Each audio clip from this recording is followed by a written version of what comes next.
तो एक दिन माता ने भोजन में गोरस रख दिया, माखन रख दिया।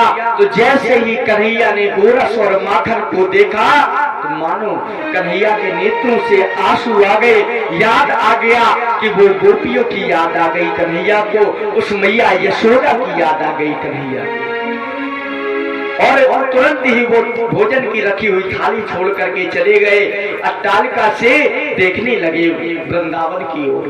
मैया ने उद्धव को बुलाया, बोले उद्धव, कन्हैया के अतरंग सखा थे, उद्धव को बुलाया। उद्धव से कहा कि देखो आज गोविंद भोजन को छोड़ करके चले गए, लेकिन आज तक गोविंद का काम था भोजन रखते तो प्रणाम करते फिर भोजन पाते थे, लेकिन आज पता नहीं कन्हैया भोजन की थाली को छोड़कर ही चले गए। उद्धव जी महाराज आए कन्हैया के पास, बोले कन्हैया क्या बात है?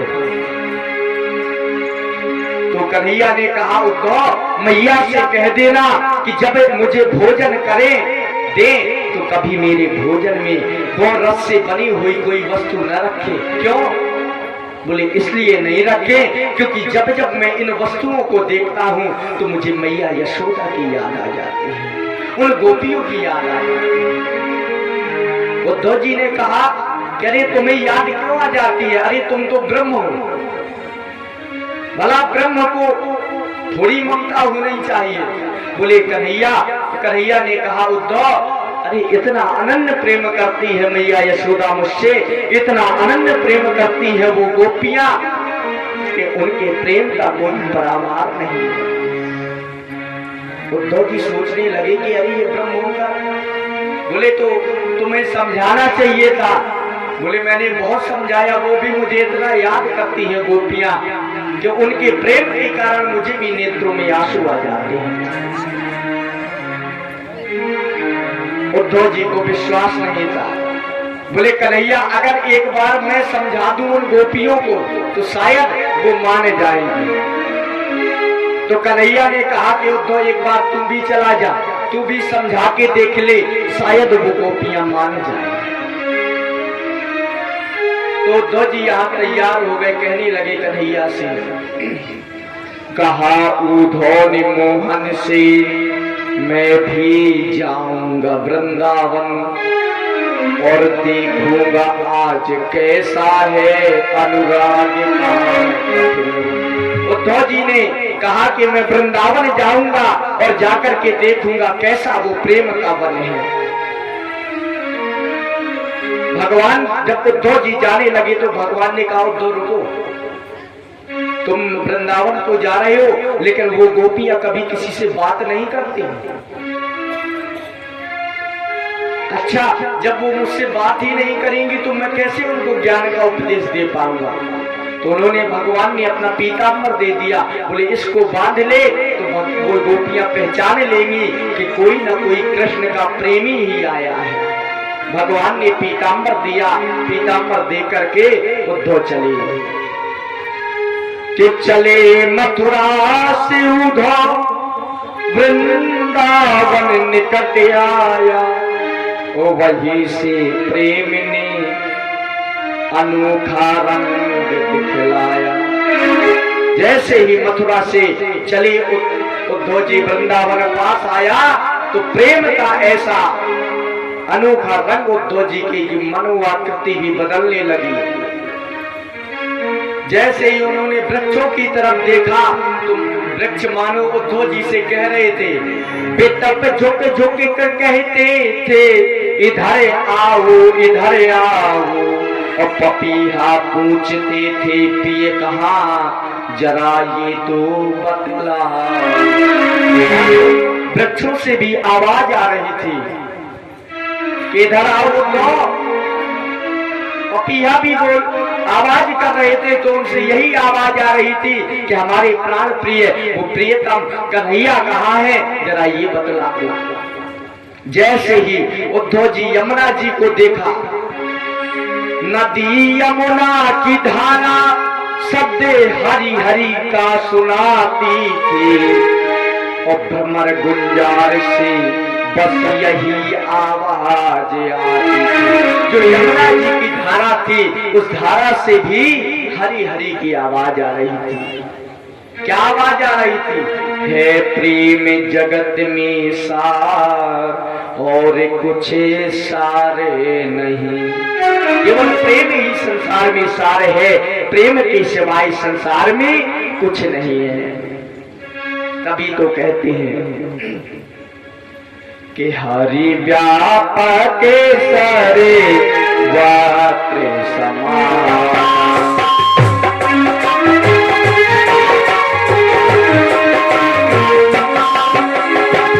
हरि व्यापक सारे वात्र समान।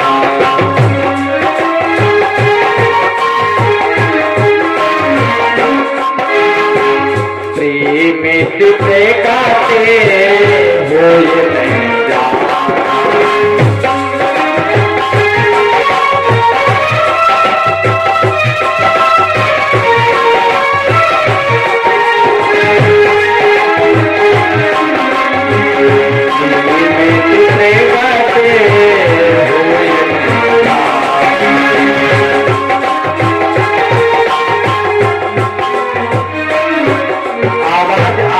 केवल प्रेम ही सार है। जब उद्धव जी यमुना जी के पास में पहुंचे तो उद्धव जी ने पूछा, भैया यहाँ नंद बाबा का घर कहाँ है?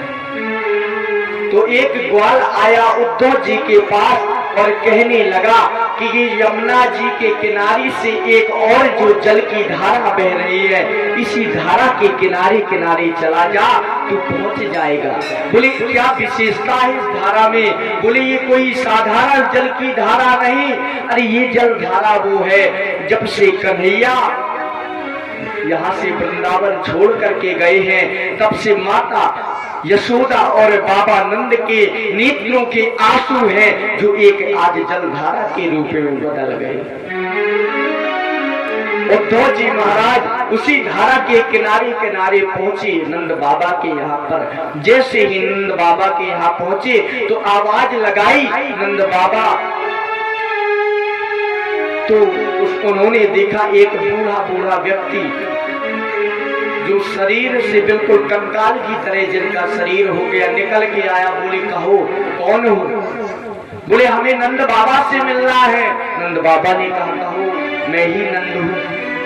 उद्धव जी ने कहा अरे आप नंद, मुझे तो विश्वास नहीं हो रहा, क्योंकि कन्हैया ने बता दिया था कि नंद बाबा ऐसे स्वरूप के हैं, हट्टे कट्टे लंबे हैं। लेकिन उद्धव जी ने देखा कि यहाँ तो नंद बाबा की दशा ही बदल गई।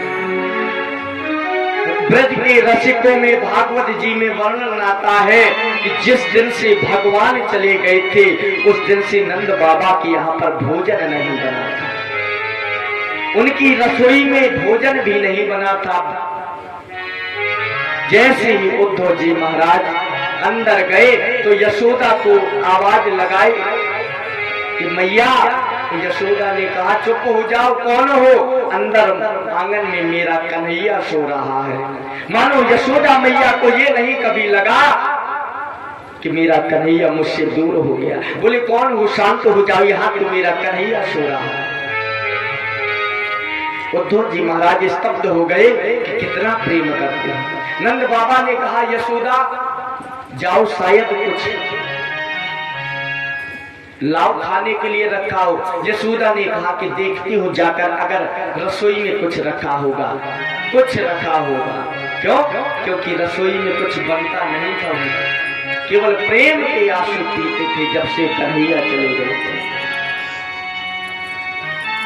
कि छोड़े कन्हैया चली गई, छोड़ करके जब कन्हैया चले गए तो बेचारे प्रेम से। तो उद्धव जी ने समझाया कि देखो वो तो ब्रह्म है, वो तो एक ना देर संसार में लीला करने के लिए आता है और चला जाता है। नंद बाबा ने कहा कैसे मान लो कि वो ब्रह्म है? अरे ना जाने कितनी बार मैंने देखा कि भूख के मारे रोते देखा है। क्या आज तक तुमने सुना कि ब्रह्म को भूख लगती है? बताओ मैं कितनी बार तुम्हें बता दूं कि कन्हैया भूख के कारण इसी आंगन में रोते मैंने देखा है। तो उद्धव जी ने कहा कि वो लीला कर रहे थे। बोले अच्छा, भूख की लीला कर रहे थे तो मैं जान करके चरण पादुका पहन करके नहीं जाता था, तो न जाने कितनी बार देखा कि वही तुम्हारे ब्रह्म ने मेरे चरणों के जो जूते थे वो सर में रख करके कन्हैया मुझे बाहर तक लेकर के आता था और कहता था, डांटता था मुझे कि बाबा आज भी तुमने ये जूते नहीं पहने, आज भी चरण पादुका नहीं पहनी। तो बताओ वो ब्रह्म कितना प्रेम करता था। अरे वो ब्रह्म भी था, तो जिस ब्रह्म से हमें प्रेम मिला है तो क्या हम उस ब्रह्म को भूल जाए। उद्धव जी महाराज का ज्ञान समाप्त हो गया, प्रणाम किया, सुबह हुआ तो उन्होंने कहा कि गोपियों के पास जाकर के मिले, इन गोपियों को समझाएं। तो गोपियों के पास जैसे ही पहुंचे तो गोपियों में श्रेष्ठ राधा रानी थी। गोपियों में जो श्रेष्ठ राधा रानी थी, राधा रानी मानो वृक्षों से कह रही थी, एक पपीहा से कह रही थी कि अरे पपीहा, तू भी ऐसे लग रहा है जैसा कृष्ण था। कि बनोगी राधा तो ये जानोगे कि कैसा प्यार है मेरा।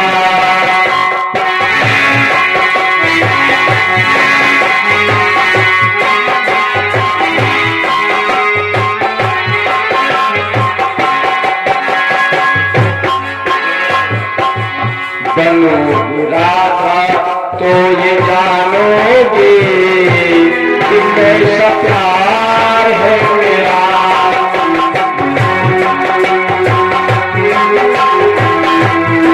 कैसा प्यार है मेरा। ओ सावरे, ओ सावरे,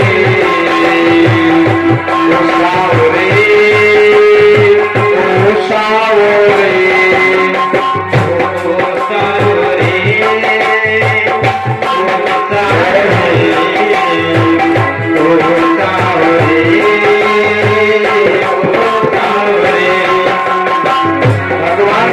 राधा जी कह रही हैं कि अगर कन्हैया के मन से कह रहे हैं कि अगर तुम राधा बनोगे ना तो तुम्हें पता चलेगा क्या होती प्रतीक्षा है, क्या तेरा होती है, कितना जलता है दिल जब आती रोती है।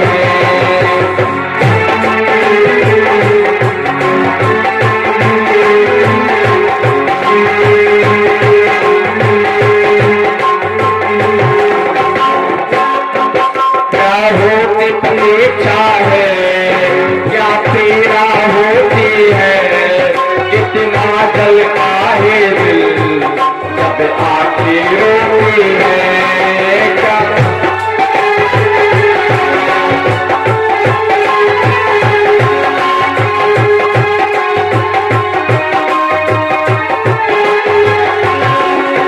और मानो वो गोपियां कह रही है, कन्हैया बहेंगे आंसू तो ये जानोगे कि कैसा प्यार है मेरा। सावरे, सावरे,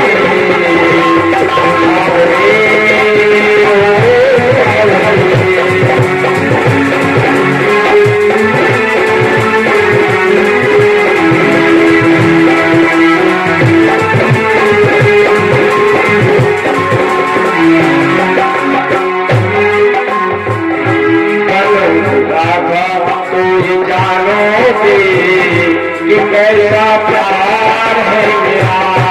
सावरे, ओ सावरे, ओ सावरे, ओ सावरे,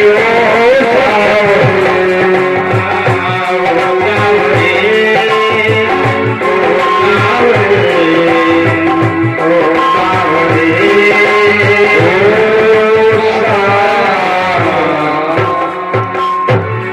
कि कन्हैया मानो कह रही है कि जिस दिन तुम राधा बनोगे क्या होती प्रतीक्षा है, क्या होती पीड़ा है। क्या होती प्रतीक्षा है, क्या होती पीड़ा है।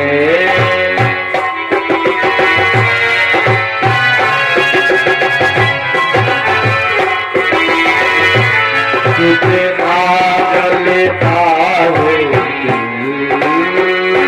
कितना जलता हो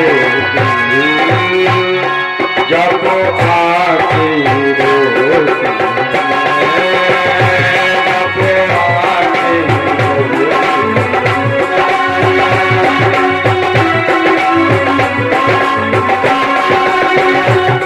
कह रही है कि हमें प्रतीक्षा करते करते ना जाने कितना समय हो गया। अरे जिस दिन तुम्हें एहसास होता, अगर तुम अगले जन्म में अगर राधा बन जाओगे तो तुम्हें पता चलेगा कि प्रेम कैसा होता है। इधर उद्धव जी ने देखा कि गोपियों की ये स्थिति है। उद्धव जी ने कहा कि अरे गोपियों क्यों रोती हो, क्यों रोती हो तुम? अरे वो तो ब्रह्म है, अरे ब्रह्म आता है लीला करके चला जाता है। गोपियों ने कहा कि तुम ब्रह्मवादी हो, तुम जानते हो कि ब्रह्म कितने? बोले एको ब्रह्म द्वितीयो नास्ति, एक ब्रह्म है दूसरा कोई नहीं। तो एक बात बताओ, वो कन्हैया ब्रह्म है कि तुम्हारा कोई इष्ट है वो ब्रह्म है?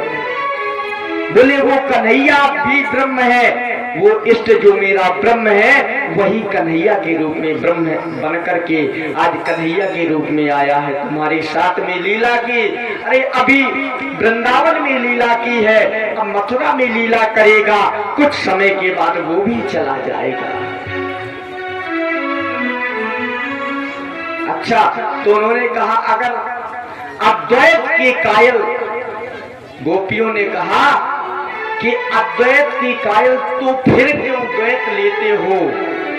भाई तुम जानते हो कि दूसरा कोई नहीं है, भाई एक ही ब्रह्मा है, सारा संसार ब्रह्म है। किसे ये राम मैं सब जग जानी से ये राम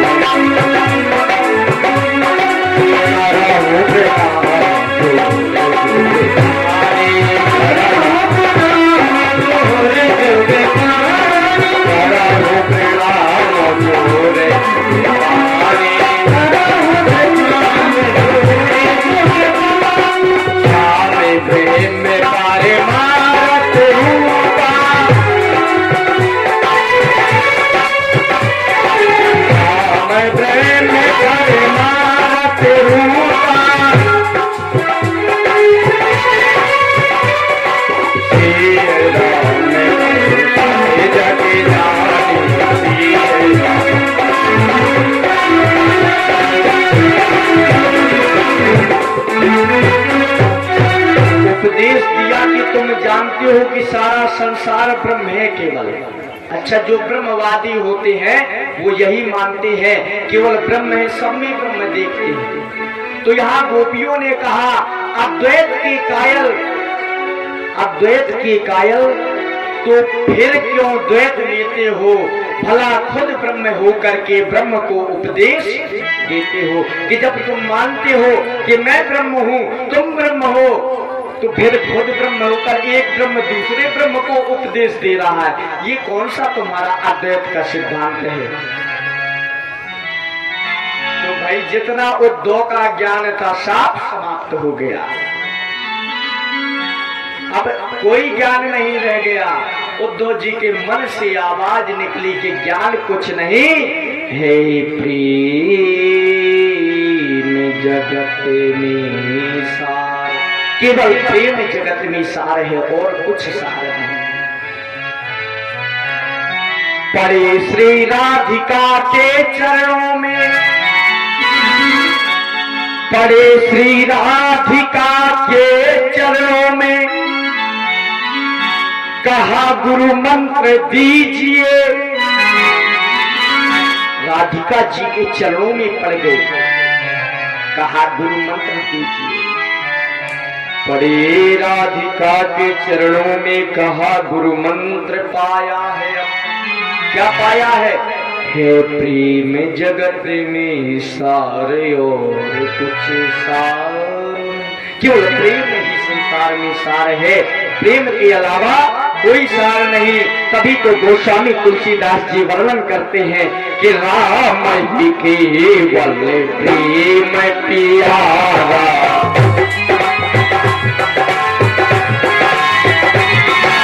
राम ही केवल प्रेम प्यारा,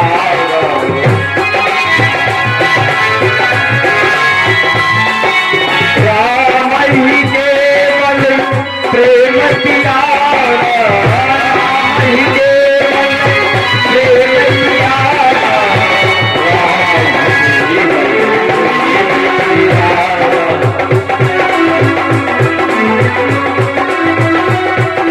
राम ही केवल जो जानने हारा,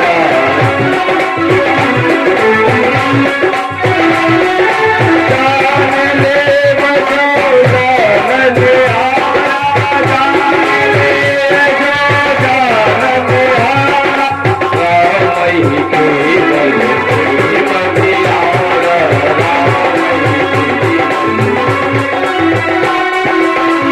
भगवान स्वयं कहते हैं है प्रेम जगत में सार और कुछ सार नहीं।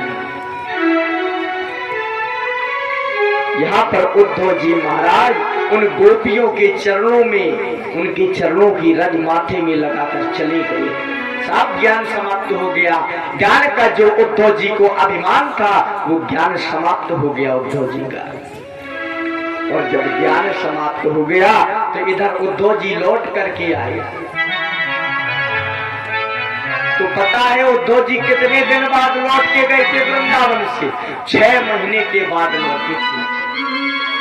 जो उद्धव कह रहे थे कि वो अनपढ़ गवार गोपियां मेरी भाषा क्या समझेगी, वही उन अनपढ़ गवार गोपियों के साथ में उद्धव जी महाराज 6 महीने तक वहां पर उनसे ज्ञान लिया है। क्योंकि जो प्रेम उनका, उस गोपियों का जो प्रेम था वो भक्ति थी, गोपियों की भक्ति थी। उद्धव जी को ज्ञान था। तो हम ये हमेशा कहा करते हैं कि जहां भक्ति होगी वहां ज्ञान अवश्य होगा, लेकिन जरूरी नहीं जहां ज्ञान हो वहां भक्ति हो। जहां ज्ञान होगा वहां ये जरूरी नहीं कि भक्ति होगी, लेकिन जहां भक्ति होगी वहां ज्ञान जरूर होगा।